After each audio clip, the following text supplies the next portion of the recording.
जीव विज्ञान।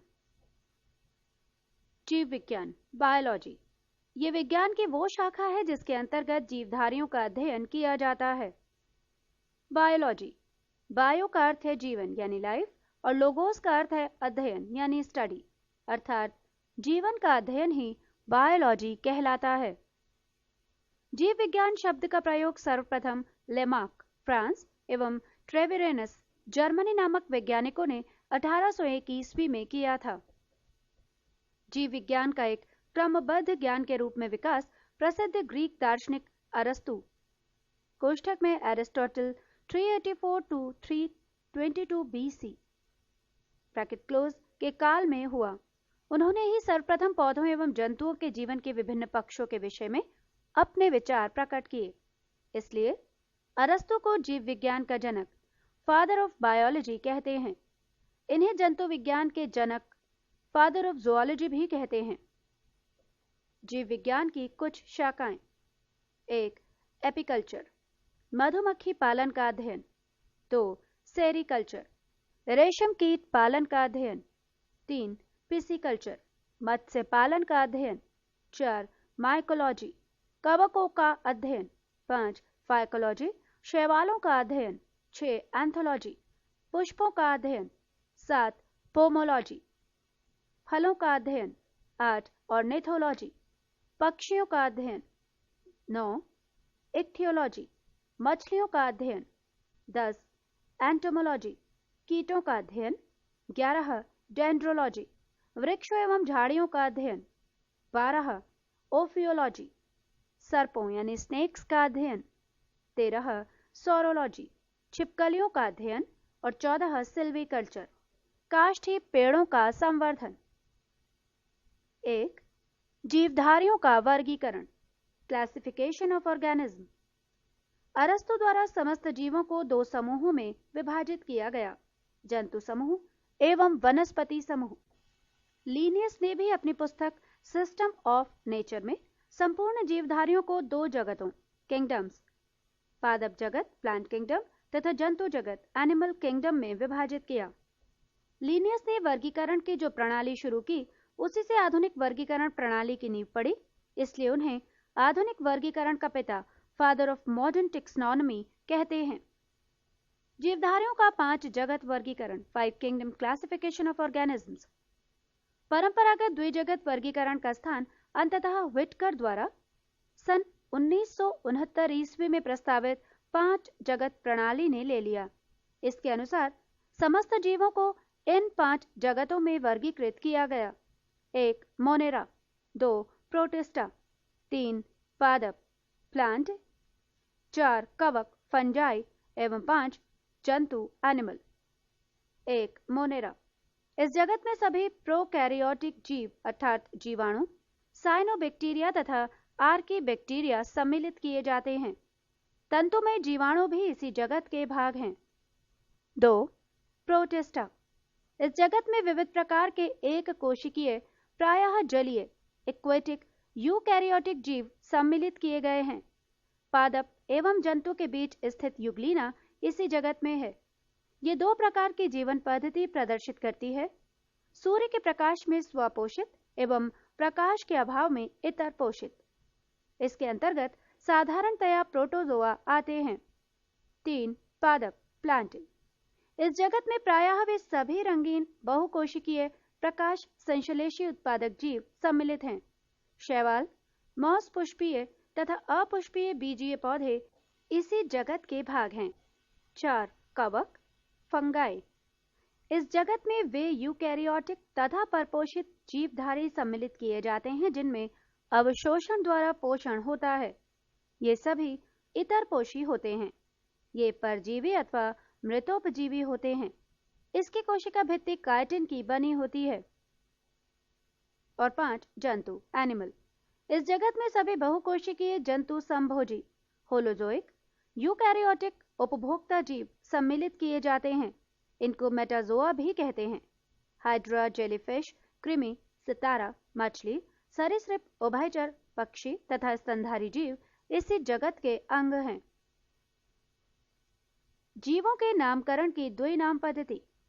सन 1753 ईस्वी में कैरोलस लीनियस नामक वैज्ञानिक, जिन्हें वर्गीकी का जन्मदाता, फादर ऑफ टेक्सोनॉमी भी कहा जाता है, ने जीवों की द्विनाम पद्धति को प्रचलित किया। इस पद्धति के अनुसार प्रत्येक जीवधारी का नाम लैटिन भाषा के 2 शब्दों से मिलकर बनता है। पहला शब्द वंश नाम, जेनेरिक नेम, तथा दूसरा शब्द जाति नाम, स्पीशीज नेम कहलाता है। वंश तथा जाति नामों के बाद उस वर्गीकृत वैज्ञानिक का नाम लिखा जाता है जिसने सबसे पहले उस जाति को खोजा या जिसने इस जाति को सबसे पहले वर्तमान नाम प्रदान किया।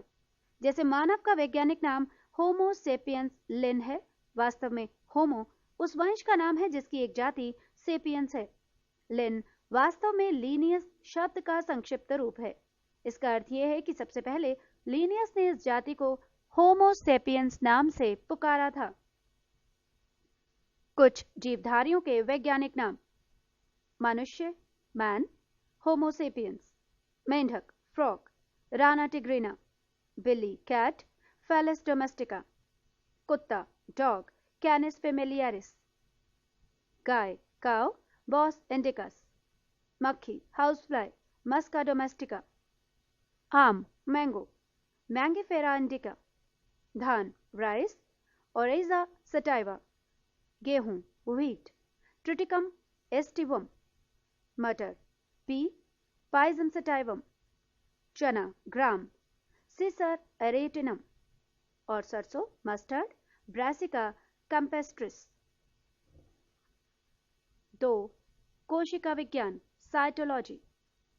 जीवद्रव्य, प्रोटोप्लाज्म। जीवद्रव्य का नामकरण पुरकिंजे के द्वारा सन 1839 ईस्वी में किया गया। यह एक तरल, गाढ़ा, रंगहीन, पारभासी, लसलसा, वजन युक्त पदार्थ है। जीव की सारी जैविक क्रियाएं इसी के द्वारा होती हैं। हक्सले के अनुसार जीवद्रव्य जीवन का भौतिक आधार है। जीवद्रव्य 2 भागों में बटा होता है। एक कोशिका द्रव्य, साइटोप्लाज्म, यह कोशिका में केंद्रक एवं कोशिका झिल्ली के बीच रहता है। और 2 केंद्रक द्रव्य, न्यूक्लियोप्लाज्म, यह कोशिका में केंद्रक के अंदर रहता है। जीव द्रव्य का 99% भाग इन 4 तत्वों से मिलकर बना होता है। 1 ऑक्सीजन 76%, 2 कार्बन 10.5%, 3 हाइड्रोजन 10% और 4 नाइट्रोजन 2.5%। जीव द्रव्य का लगभग 80% भाग जल होता है। जीव द्रव्य में अकार्बनिक एवं कार्बनिक यौगिकों का अनुपात 81:19 का होता है। कोशिका, सेल। कोशिका जीवन की सबसे छोटी कार्यात्मक एवं संरचनात्मक इकाई है। कोशिका के अध्ययन के विज्ञान को साइटोलॉजी कहा जाता है। कोशिका शब्द का प्रयोग सर्वप्रथम अंग्रेज वैज्ञानिक रॉबर्ट हुक ने सन 1665 ईस्वी में किया था। सबसे छोटी कोशिका जीवाणु माइक्रोप्लाज्म गैलीसेप्टिकमा की है। सबसे लंबी कोशिका तंत्रिका तंत्र की कोशिका है। सबसे बड़ी कोशिका शुतुरमुर्ग के अंडे ऑस्ट्रिच एग की कोशिका है। कोशिका सिद्धांत का प्रतिपादन 1838 से 39 ईस्वी श्लाइडेन और श्वान ने किया। कोशिका सिद्धांत की मुख्य बातें इस प्रकार हैं: 1. प्रत्येक जीव की उत्पत्ति एक कोशिका से होती है। 2. प्रत्येक जीव का शरीर एक या अनेक कोशिकाओं का बना होता है। 3. प्रत्येक कोशिका एक स्वाधीन इकाई है, तथापि सभी कोशिकाएं मिलकर काम करती हैं। फलस्वरूप एक जीव का निर्माण होता है। 4. कोशिका का निर्माण जिस क्रिया से होता है उसमें केंद्रक मुख्य अभिकर्ता क्रिएटर होता है। कोशिका 2 प्रकार की होती हैं, प्रोकैरियोटिक और यूकैरियोटिक। प्रोकैरियोटिक कोशिका, इन कोशिकाओं में हिस्टोन प्रोटीन नहीं होता, जिसके कारण क्रोमैटिन नहीं बन पाता है।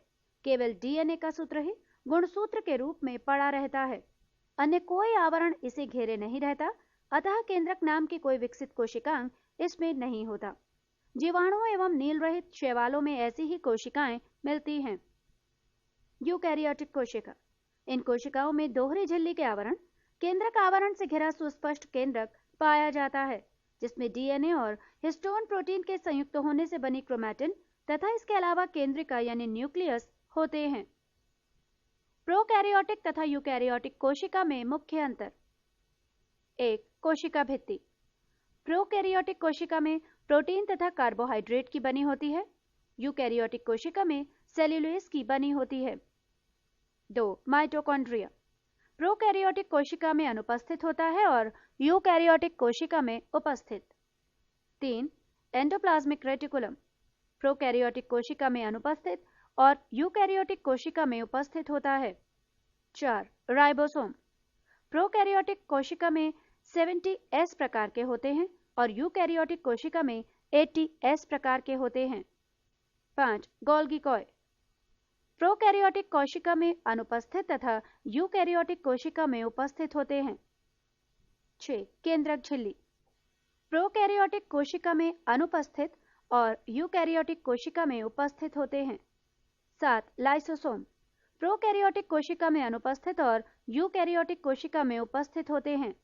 8. डीएनए प्रोकैरियोटिक कोशिका में एकल सूत्र के रूप में और यूकैरियोटिक कोशिका में पूर्ण विकसित एवं दोहरे सूत्र के रूप में होते हैं। 9. कशाभिका प्रोकैरियोटिक में केवल एक तंतु होता है और यूकैरियोटिक कोशिका में कुल 11 तंतु होते हैं। 10. केंद्रिका प्रोकैरियोटिक कोशिका में अनुपस्थित और यूकैरियोटिक कोशिका में उपस्थित होती है। 11. सेंट्रियोल प्रोकैरियोटिक में अनुपस्थित और यूकैरियोटिक कोशिका में उपस्थित होता है। 12. श्वसन प्रोकैरियोटिक कोशिका में प्लाज्मा झिल्ली द्वारा और यूकैरियोटिक कोशिका में माइटोकॉन्ड्रिया द्वारा होता है। 13. लिंग प्रजनन प्रोकैरियोटिक कोशिका में नहीं पाया जाता जबकि यूकैरियोटिक कोशिका में पाया जाता है। 14. प्रकाश संश्लेषण प्रोकैरियोटिक कोशिका में थाइलेकाइड में होता है और यूकैरियोटिक कोशिका में क्लोरोप्लास्ट में होता है। और 15. कोशिका विभाजन प्रोकैरियोटिक कोशिका में अर्धसूत्री प्रकार का होता है जबकि यूकैरियोटिक कोशिका में अर्धसूत्री या समसूत्री प्रकार का होता है। कोशिका के मुख्य भाग main parts of a cell. 1. कोशिका भित्ति सेल वॉल। 1. ये केवल पादप कोशिका में पाया जाता है। 2. ये सेल्यूलोज का बना होता है। 3. ये कोशिका को निश्चित आकृति एवं आकार बनाए रखने में सहायता देता है। 2. कोशिका झिल्ली सेल मेम्ब्रेन। कोशिका के सभी अवयव एक पतली झिल्ली के द्वारा घिरे रहते हैं। इस झिल्ली को कोशिका झिल्ली कहते हैं। ये अर्धपारगम्य झिल्ली सेमी परमिएबल मेम्ब्रेन होती है। इसका मुख्य कार्य कोशिका के अंदर जाने वाले एवं अंदर से बाहर आने वाले पदार्थों का निर्धारण करना है। 3. तारककाय सेंट्रोसोम। इसकी खोज बोबेरी ने की थी। यह केवल जंतु कोशिकाओं में पाया जाता है। तारककाय सेंट्रोसोम के अंदर एक या दो कण जैसी रचना होती है जिन्हें सेंट्रियोल कहते हैं। समसूत्री विभाजन में ये ध्रुव का निर्माण करता है। 4. अंतःप्रद्रव्य जालिका एंडोप्लाज्मिक रेटिकुलम। एक ओर ये केंद्रक झिल्ली से और दूसरी ओर कोशिका कला से संबद्ध होता है। इस जालिका के कुछ भागों पर किनारे किनारे छोटी छोटी कणिकाएं लगी रहती हैं जिन्हें राइबोसोम कहते हैं। इसका मुख्य कार्य उन सभी वसाओं और प्रोटीनों का संश्लेषण करना है जो कि विभिन्न झिल्लियों यानी मेम्ब्रेन्स जैसे कोशिका झिल्ली, केंद्रक झिल्ली आदि का निर्माण करते हैं। 5. राइबोसोम। इसकी खोज पैलेड ने की थी। ये राइबोन्यूक्लिक एसिड आरएनए नामक अम्ल और प्रोटीन से बनी है। ये प्रोटीन संश्लेषण के लिए उपयुक्त स्थान प्रदान करती है, अर्थात ये प्रोटीन का उत्पादन स्थल है। इसीलिए इसे प्रोटीन की फैक्ट्री ऑफ प्रोटीन भी कहा जाता है। 6. माइटोकॉन्ड्रिया। इसकी खोज अल्टमैन ने 1886 ईस्वी में की थी। ये कोशिका का श्वसन स्थल है। कोशिका में इसकी संख्या निश्चित नहीं होती। ऊर्जा युक्त कार्बनिक पदार्थों का ऑक्सीकरण यानी ऑक्सीडेशन माइटोकॉन्ड्रिया में होता है, जिससे काफी मात्रा में ऊर्जा प्राप्त होती है। इसलिए माइटोकॉन्ड्रिया को कोशिका का शक्ति केंद्र पावर हाउस ऑफ सेल भी कहते हैं। नोट: डीएनए केंद्रक के अलावा माइटोकॉन्ड्रिया एवं हरित लवक में पाया जाता है। 7. Golgi body. इसकी खोज कैमिलो गोल्जी, इटली नामक वैज्ञानिक ने की थी। ये सूक्ष्म नलिकाओं यानी ट्यूब्यूल्स के समूह एवं थैलियों का बना होता है। गोल्जी कॉम्प्लेक्स में कोशिका द्वारा संश्लेषित प्रोटीनों और अन्य पदार्थों के पुटिकाओं के रूप में पैकिंग की जाती है। ये पुटिकाएं गंतव्य स्थान पर उस पदार्थ को पहुंचा देती हैं। यदि कोई पदार्थ कोशिका से बाहर स्रावित होता है तो उस पदार्थ वाली पुटिकाएं उसे कोशिका झिल्ली के माध्यम से बाहर निकलवा देती हैं। इस प्रकार गोल्जी कॉय को हम कोशिका के अणुओं का यातायात प्रबंधक भी कह सकते हैं। ये कोशिका भित्ति एवं लाइसोसोम का निर्माण भी करते हैं। 8. लाइसोसोम। इसकी खोज डी डूबे नामक वैज्ञानिक ने की थी। ये सूक्ष्म गोल इकहरी झिल्ली से गिरी थैली जैसी रचना होती हैं। इसका सबसे प्रमुख कार्य बाहरी पदार्थों का भक्षण एवं पाचन करना है। इसमें 24 प्रकार के एंजाइम पाए जाते हैं। यदि पूर्ण क्षतिग्रस्त या मृत कोशिकाओं को नष्ट करने की आवश्यकता हो तो ये अपनी झिल्ली तोड़कर एक ही बार में अपना सारा द्रव्य मुक्त कर देते हैं। चूंकि इस क्रिया में ये स्वयं भी नष्ट हो जाते हैं, इसलिए इनको आत्मघाती थैली या सुसाइड वेसिकल्स भी कहा जाता है। 9. लवण प्लास्टिड। ये केवल पादप कोशिका में पाए जाते हैं। ये 3 प्रकार के होते हैं। 1. हरित लवक क्लोरोप्लास्ट, 2. अवर्णी लवक ल्यूकोप्लास्ट एवं 3. वर्णी लवक क्रोमोप्लास्ट। 1. हरित लवक क्लोरोप्लास्ट। ये हरे रंग का होता है क्योंकि इसके अंदर एक हरे रंग का पदार्थ पर्णहरित क्लोरोफिल होता है। इसी की सहायता से पौधा प्रकाश संश्लेषण करता है और भोजन बनता है, इसलिए हरित लवक को पादप कोशिका की रसोई कहते हैं। पत्तियों का रंग पीला होने के कारण उनमें कैरोटीन का निर्माण होना है। 2. अवर्णी लवक ल्यूकोप्लास्ट। ये रंगहीन लवक है। ये पौधे के उन भागों की कोशिकाओं में पाया जाता है जो सूर्य के प्रकाश से वंचित हैं, जैसे कि जड़ों में, भूमिगत तनों आदि में। ये भोज्य पदार्थों का संग्रह करने वाला लवक है। और 3. वर्णी लवक क्रोमोप्लास्ट। ये रंगीन लवक होते हैं जो प्रायः लाल, पीले और नारंगी रंग के होते हैं। ये पौधों के रंगीन भाग जैसे पुष्प, फल भित्ति, बीज आदि में पाए जाते हैं। वर्णी लवक के अन्य उदाहरण टमाटर में लाइकोपेन, गाजर में कैरोटीन, चुकंदर में विटानिन। 10. रसघानी वैक्यूल्स। ये कोशिका की निर्जीव रचना है। इसमें तरल पदार्थ भरी होती है। जंतु कोशिकाओं में ये अनेक और बहुत छोटी होती है, परंतु पादप कोशिका में प्रायः बहुत बड़ी और केंद्र में स्थित होती है। 11. केंद्रक न्यूक्लियस। ये कोशिका का सबसे प्रमुख अंग होता है। ये कोशिका के प्रबंधक के समान कार्य करता है। केंद्रक द्रव्य में धागेनुमा पदार्थ जाल के रूप में बिखरा दिखलाई पड़ता है। इसे क्रोमैटिन कहते हैं। ये प्रोटीन एवं डीएनए, डीऑक्सीराइबोन्यूक्लिक एसिड का बना होता है। कोशिका विभाजन के समय क्रोमैटिन से कुड़कर अनेक मोटे और छोटे धागे के रूप में संगठित हो जाते हैं। इन धागों को गुणसूत्र क्रोमोसोम कहते हैं। प्रत्येक जाति के जीवधारियों में सभी कोशिकाओं के केंद्रक में गुणसूत्र की संख्या निश्चित होती है। जैसे मानव में 23 जोड़ा, चिंपैंजी में 24 जोड़ा और बंदर में 21 जोड़ा। प्रत्येक गुणसूत्र में जेली के समान एक गाढ़ा भाग होता है जिसे मैट्रिक्स कहते हैं। मैट्रिक्स में 2 परस्पर लिपटे महीन एवं कुंडलित सूत्र दिखलाई पड़ते हैं जिन्हें क्रोमोनिमेटा कहते हैं। प्रत्येक क्रोमोनिमेटा एक अर्ध गुणसूत्र क्रोमैटिड कहलाता है।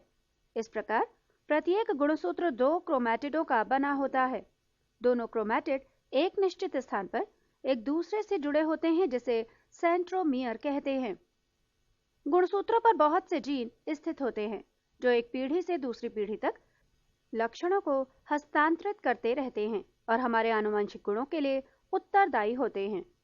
चूंकि ये जीन गुणसूत्रों पर स्थित होते हैं एवं गुणसूत्रों के माध्यम से ही पीढ़ी दर पीढ़ी हस्तांतरित होते हैं, इसलिए गुणसूत्रों को वंशगति का वाहक कहा जाता है। क्रोमैटिन के अलावा केंद्रक में एक सघन गोल रचना दिखलाई पड़ती है। इसे केंद्रिका न्यूक्लियोलस कहते हैं। इसमें राइबोसोम के लिए आरएनए रिबोन्यूक्लिक एसिड का संश्लेषण होता है। डीएनए एवं आरएनए की संरचना। डीएनए की अधिकांश मात्रा केंद्रक में होती है, यद्यपि इसकी कुछ मात्रा माइटोकॉन्ड्रिया तथा हरित लवक में भी मिलती है। डीएनए पॉलीन्यूक्लियोटाइड होते हैं। Polynucleotide chain is in DNA. Nucleotide ये दो भागों में बंटता है, न्यूक्लियोसाइड और फॉस्फेट। न्यूक्लियोसाइड बनता है शुगर और बेस यानी क्षार से। क्षार या बेस। डीएनए में उपस्थित क्षार 4 प्रकार के होते हैं: adenine capital A, guanine capital G, thymine capital T तथा साइटोसिन कैपिटल सी। डीएनए में अणु संख्या के आधार पर एडेनिन सदैव थायमिन से, साइटोसिन सदैव गुआनिन से जुड़ा रहता है। एडेनिन और थायमिन के बीच 2 हाइड्रोजन आबंध तथा साइटोसिन और गुआनिन के बीच 3 हाइड्रोजन आबंध होते हैं।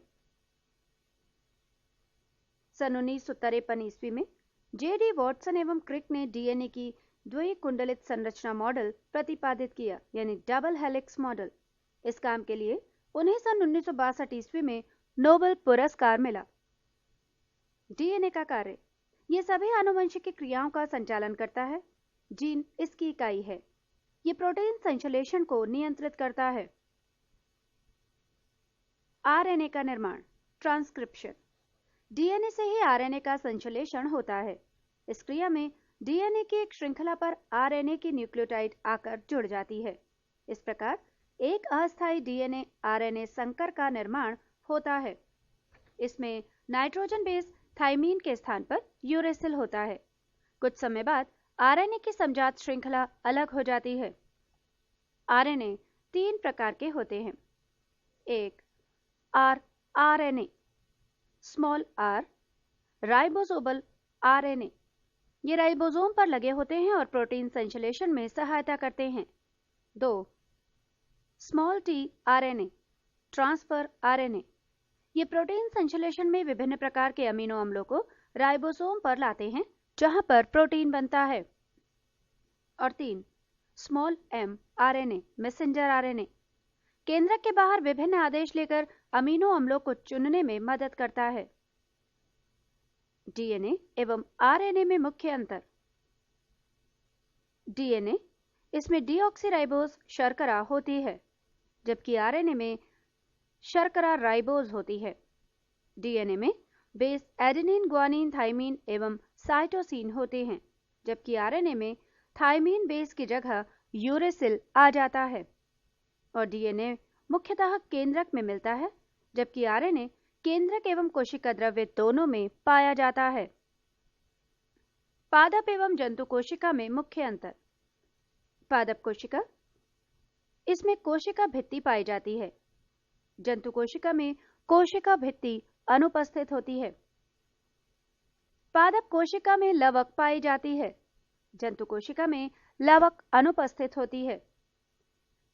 पादप कोशिका में तारककाय या सेंट्रोसोम अनुपस्थित होता है, जबकि जंतु कोशिका में तारककाय सेंट्रोसोम उपस्थित रहता है। पादप कोशिका में रिक्तिका या वैक्यूल्स बड़ी होती है। जंतु कोशिका में रिक्तिका या वैक्यूल छोटी होती है। पादप कोशिका का आकार लगभग आयताकार होता है, जबकि जंतु कोशिका का आकार लगभग वृत्ताकार होता है। कोशिका विभाजन, सेल डिवीजन। कोशिका विभाजन को सर्वप्रथम 1855 ईस्वी में विर्चाउ ने देखा। कोशिका का विभाजन मुख्यतः 3 प्रकार से होता है। 1 असूत्री विभाजन, ए माइटोसिस। 2 समसूत्री विभाजन, माइटोसिस एवं 3 अर्धसूत्री विभाजन, मेयोसिस। 1 असूत्री विभाजन, ए माइटोसिस। ये विभाजन अविकसित कोशिकाओं जैसे जीवाणु, नील हरित शैवाल, यीस्ट, अमीबा तथा प्रोटोजोआ में होता है। 2 समसूत्री विभाजन, माइटोसिस। समसूत्री विभाजन की प्रक्रिया को जंतु कोशिकाओं में सबसे पहले जर्मनी के जीव वैज्ञानिक वोल्थेयर फ्लेमिंग ने 1879 ईस्वी में देखा। उन्होंने ही सन 1882 में इस प्रक्रिया को माइटोसिस नाम दिया। ये विभाजन कायिक कोशिका, सोमैटिक सेल में होता है। अध्ययन की सुविधा के लिए समसूत्री विभाजन को 5 चरणों में बांटते हैं। 1 अंतरावस्था, इंटरफेज। 2 पूर्वावस्था, प्रोफेज। 3 मध्यावस्था, मेटाफेज। 4 पश्चावस्था, एनाफेज। और 5 अंत्यावस्था टीलोफेज। इस विभाजन के फलस्वरूप एक जनक कोशिका पेरेंट सेल से दो संतति डॉटर सेल का निर्माण होता है। प्रत्येक संतति कोशिका में गुणसूत्र की संख्या जनक कोशिका यानी पेरेंट सेल के बराबर होती है। समसूत्री विभाजन की पश्चावस्था एनाफेज सबसे छोटी होती है। ये केवल 2-3 मिनट में ही समाप्त हो जाती है। 3. अर्धसूत्री विभाजन मेयोसिस। फार्मर तथा मूरे 1905 में इन दोनों ने कोशिकाओं में अर्धसूत्री विभाजन को मेयोसिस नाम दिया। अर्धसूत्री विभाजन की खोज सर्वप्रथम बीचमैन ने की थी, लेकिन इसका सर्वप्रथम विस्तृत अध्ययन स्ट्रॉसबर्गर ने 1888 ईस्वी में किया। ये विभाजन जनन कोशिकाओं में होता है। अर्धसूत्री कोशिका विभाजन इन दो चरणों में पूरा होता है, एक अर्धसूत्री 1 और 2 अर्धसूत्री 2। अर्धसूत्री 1 में गुणसूत्रों की संख्या आधी रह जाती है, इसलिए इसे न्यूनकारी विभाजन रिडक्शन डिवीजन भी कहते हैं। अर्धसूत्री प्रथम विभाजन में 4 अवस्थाएं होती हैं, एक प्रोफेज 1, 2 मेटाफेज 1, 3 एनाफेज 1 और 4 टीलोफेज 1। प्रोफेज 1 सबसे लंबी प्रावस्था होती है जो कि 5 उप अवस्थाओं में पूरी होती है, एक लेप्टोटीन, 2 जाइगोटीन, 3 पैंकिटीन, 4 डिप्लोटीन और 5 डाइकाइनेसिस। जाइगोटीन अवस्था में गुणसूत्रों के जोड़े बन जाते हैं। इस क्रिया को अंतर्ग्रथन सिनैप्सिस कहते हैं। डिप्लोटीन उपावस्था में गुणसूत्र कुछ बिंदुओं पर आपस में जुड़े होते हैं। इन बिंदुओं को काइज़्मा कहते हैं। यहाँ पर समजात गुणसूत्रों के बीच क्रोमैटिड खंडों का आदान प्रदान होता है। इस घटना को क्रॉसिंग ओवर कहते हैं। अर्धसूत्री विभाजन 2 समसूत्री विभाजन के समान होता है।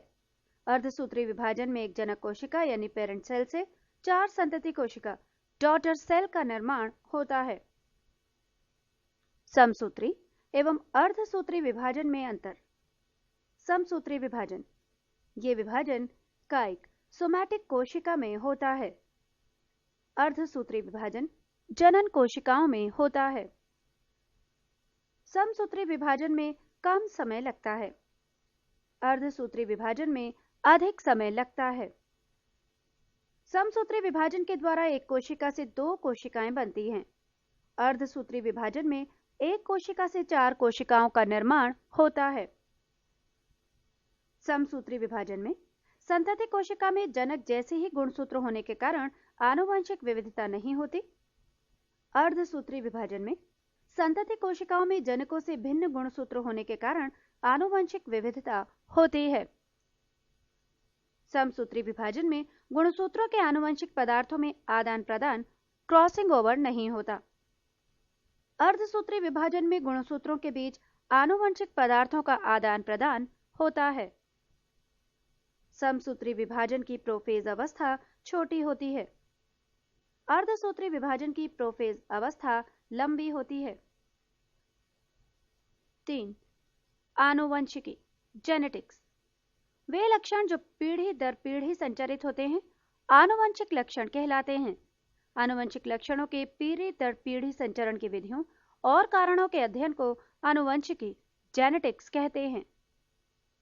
आनुवंशिकता के बारे में सर्वप्रथम जानकारी ऑस्ट्रिया निवासी ग्रिगोर जोहान मेंडल ने दी सन 1822 से 1884। इसी कारण इन्हें आनुवंशिकता का पिता फादर ऑफ जेनेटिक्स कहा जाता है। डब्ल्यू वॉटसन ने 1905 ईस्वी में सर्वप्रथम जेनेटिक्स नाम का उपयोग किया। जोहानसन ने 1909 ईस्वी में सर्वप्रथम जीन शब्द का प्रयोग किया। फिनोटाइप। जीवधारी के जो लक्षण प्रत्यक्ष रूप से दिखलाई पड़ते हैं उन्हें फिनोटाइप कहते हैं। जीनोटाइप। जीवधारी के आनुवंशिक संगठन को उसका जीनोटाइप कहते हैं जो कि कारकों यानी जीन्स का बना होता है। आनुवंशिकी संबंधी प्रयोग के लिए मेंडल ने मटर के पौधे का चुनाव किया था। मेंडल ने पहले एक जोड़ी विपरीत गुणों फिर 2 जोड़ी विपरीत गुणों की वंशागति का अध्ययन किया जिन्हें क्रमशः एक संकरीय तथा द्विसंकरीय क्रॉस कहते हैं। एक संकरीय क्रॉस मोनोहाइब्रिड क्रॉस। मेंडल ने एक संकरीय क्रॉस के लिए लंबे कैपिटल टी एवं बौने स्मॉल टी पौधों के बीच क्रॉस कराया तो ये परिणाम मिले। कैपिटल टी लंबा पौधा, कृत्रिम परागण कराया है बौने पौधे स्मॉल टी से, तो प्राप्त हुआ है F1 पीढ़ी में कैपिटल टी स्मॉल टी यानी सभी पौधे संकर लंबे। उसके बाद F2 पीढ़ी में कैपिटल टी और स्मॉल टी पौधों में स्वयं परागण से 25% शुद्ध लंबे कैपिटल टी, 50% संकर लंबे यानी कैपिटल टी स्मॉल टी और 25% शुद्ध बौने स्मॉल टी पौधे प्राप्त हुए। इन पौधों में पुनः स्वयं परागण हुआ। शुद्ध लंबे पौधों से हमेशा शुद्ध लंबे पौधे, संकर लंबे यानी कैपिटल टी स्मॉल टी से स्वयं परागण के पश्चात 75% लंबे और 25% शुद्ध बौने पौधे प्राप्त हुए 3:1 के रेशियो में, और शुद्ध बौने पौधों से हमेशा शुद्ध बौने प्राप्त हुए F3 पीढ़ी में।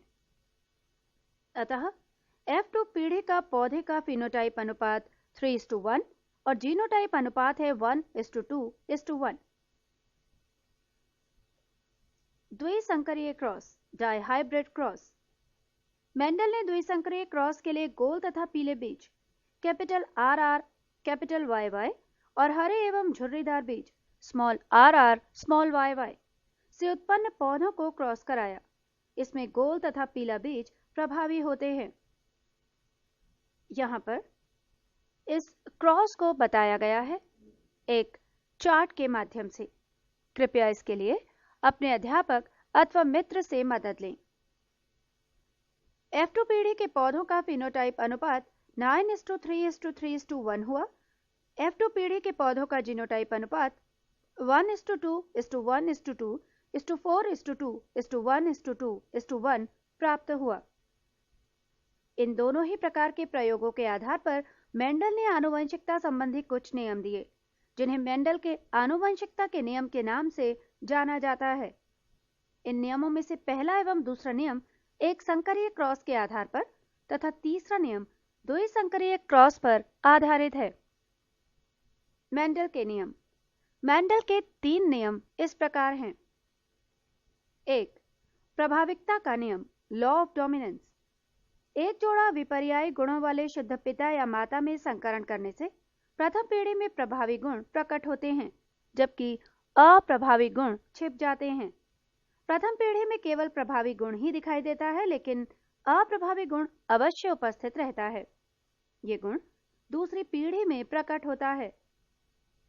2. पृथक्करण का नियम, लॉ ऑफ सेग्रीगेशन।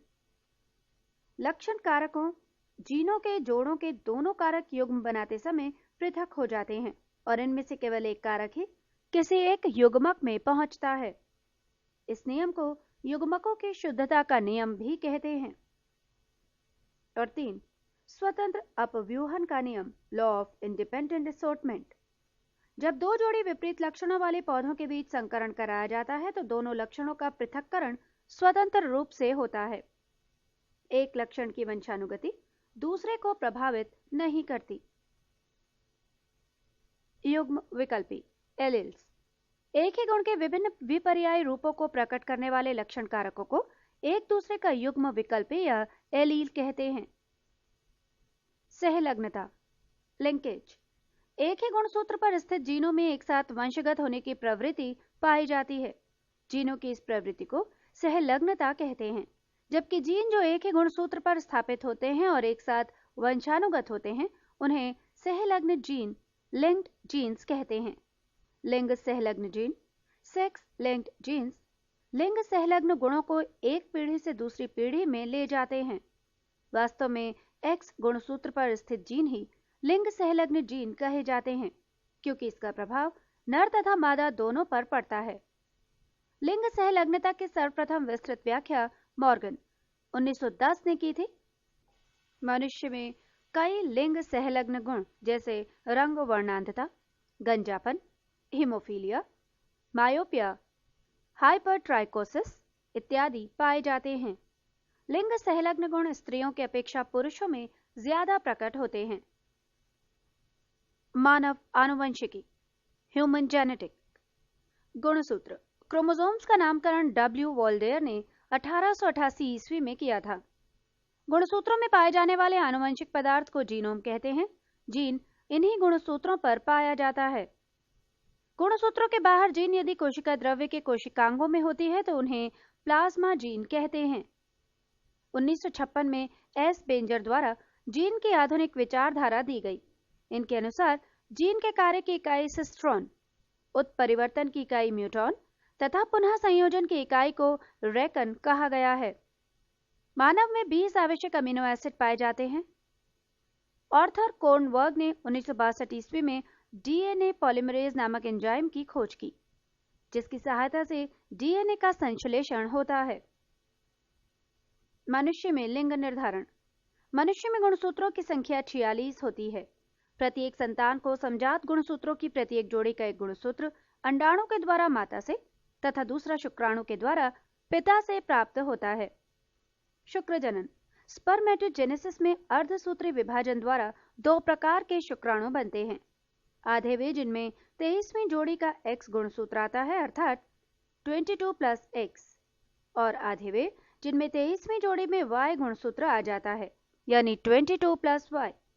नारियों में एक समान प्रकार का गुणसूत्र अर्थात 22+X तथा 22+X वाले अंडाणु पाए जाते हैं। निषेचन के समय यदि अंडाणु X गुणसूत्र वाले शुक्राणु से मिलता है तो युग्मनज जाइगोट में 23वीं जोड़ी XX होगी और इससे बनने वाली संतान लड़की होगी। इसके विपरीत किसी अंडाणु से Y गुणसूत्र वाला शुक्राणु निषेचित होगा तो XY गुणसूत्र वाला युग्मनज बनेगा तथा संतान लड़का होगा। अतः पुरुष का गुणसूत्र संतान में लिंग निर्धारण के लिए उत्तरदायी होता है।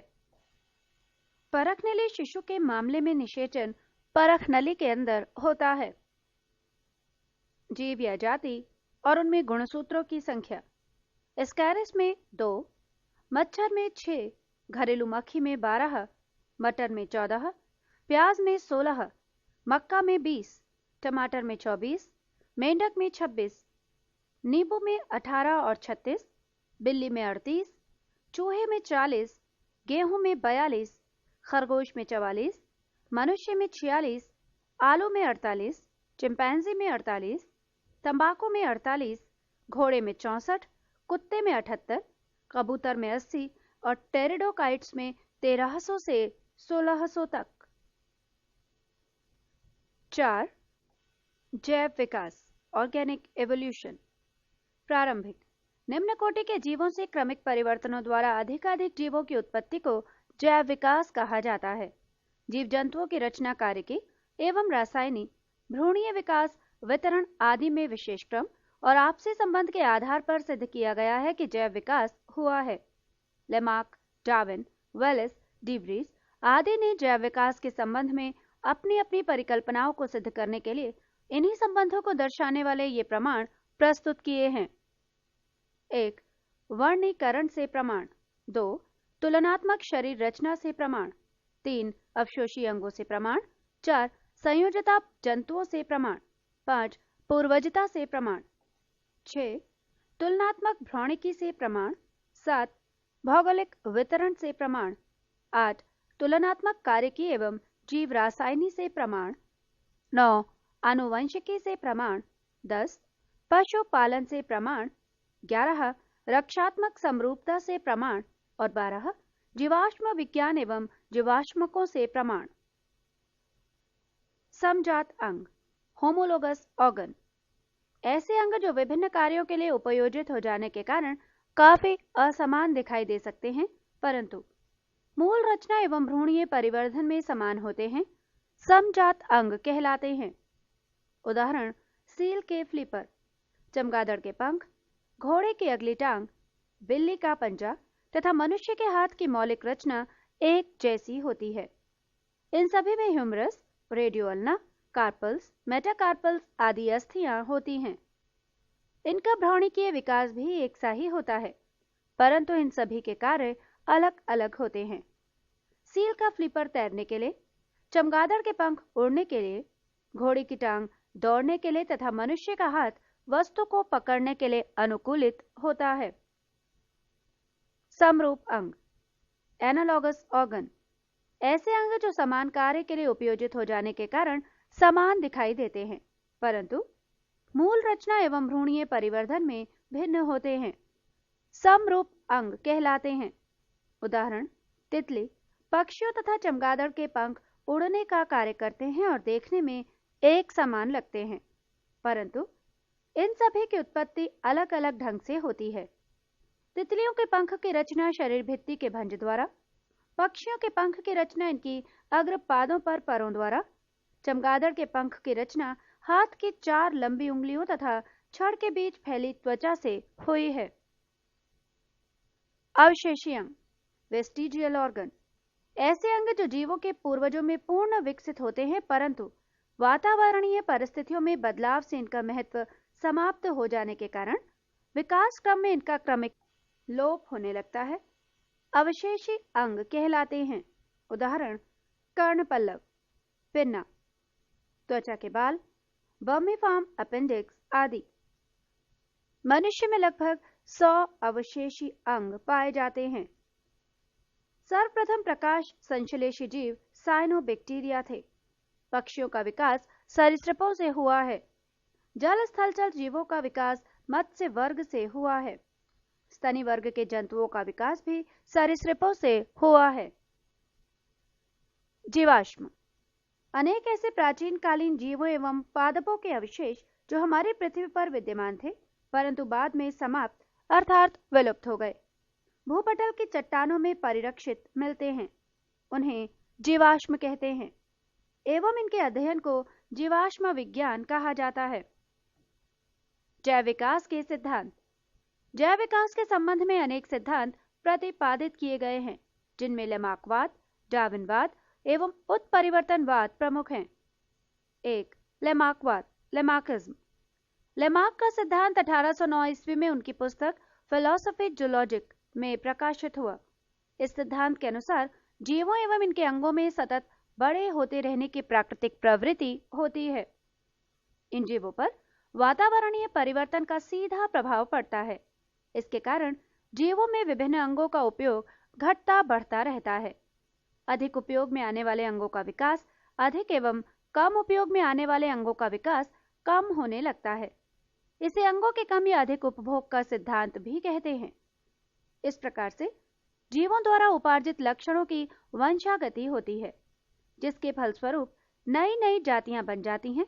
उदाहरण, जिराफ के गर्दन का लंबा होना आदि। 2. डार्विनवाद, डार्विनिज्म। जैव विकास के संबंध में डार्विनवाद सर्वाधिक प्रसिद्ध है। डार्विन को पुरावशेष का महानतम अन्वेषक कहा जाता है।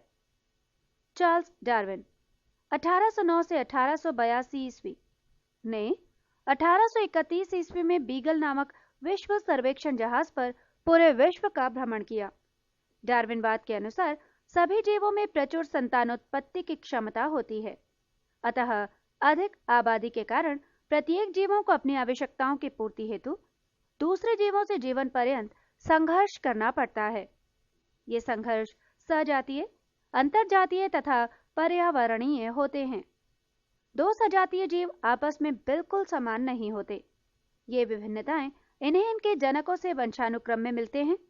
कुछ विभिन्नताएं जीवन संघर्ष के लिए लाभदायक होती हैं, जबकि कुछ अन्य हानिकारक होती हैं। जीवों में विभिन्नताएं वातावरणीय दशाओं के अनुकूल होने पर वे बहुमुखी जीवन संघर्ष में सफल होते हैं। उपयोगी विभिन्नताएं पीढ़ी दर पीढ़ी इकट्ठी होती रहती हैं और काफी समय बाद उत्पन्न जीवधारियों के लक्षण मूल जीवधारियों से इतने भिन्न हो जाते हैं कि एक नई जाति बन जाती है। नव डार्विनवाद, न्यू डार्विनिज्म। डार्विन के पश्चात इनके समर्थकों द्वारा डार्विनवाद को जीनवाद के ढांचे में ढाल दिया गया, जिसे नव डार्विनवाद कहा जाता है। इसके अनुसार किसी जाति पर कई कारकों का एक साथ प्रभाव पड़ता है, जिससे इस जाति से नई जाति बन जाती है। ये कारक हैं 1. विविधता, 2. उत्परिवर्तन, 3. प्रकृति वर्ण और 4. जनन। इस प्रकार नव डार्विनवाद के अनुसार जीन में साधारण परिवर्तनों के परिणाम स्वरूप जीवों की नई जातियां बन जाती हैं, जिनमें जीन परिवर्तन के कारण भिन्नताएं बढ़ जाती हैं। 3. उत्परिवर्तनवाद, म्यूटेशन। यह सिद्धांत वस्तुतः ह्यूगो डी बेरीज द्वारा प्रतिपादित किया गया है। इस सिद्धांत के 5 प्रमुख तथ्य ये हैं। 1. नई जीव जातियों की उत्पत्ति लक्षणों में छोटी छोटी एवं स्थिर विभिन्नताओं के प्राकृतिक चयन द्वारा पीढ़ी दर पीढ़ी संचय एवं क्रमिक विकास के फलस्वरूप नहीं होती हैं, बल्कि ये उत्परिवर्तनों के फलस्वरूप होती है। 2. इस प्रकार से उत्पन्न जाति का प्रथम सदस्य उत्परिवर्तक कहलाता है। ये उत्परिवर्तित लक्षण के लिए शुद्ध नस्ल का होता है। 3. उत्परिवर्तन अनिश्चित होते हैं। ये किसी अंग विशेष में अथवा अनेक अंगों में एक साथ उत्पन्न हो सकते हैं। 4. सभी जीव जातियों में उत्परिवर्तन की प्राकृतिक प्रवृत्ति होती है। 5. जाति के विभिन्न सदस्यों में उत्परिवर्तन भिन्न भिन्न हो सकते हैं। 6. उपर्युक्त उत्परिवर्तनों के फलस्वरूप अचानक ऐसे जीवधारी उत्पन्न हो सकते हैं जो जनक से इतने अधिक भिन्न हो कि उन्हें एक नई जाति माना जा सके।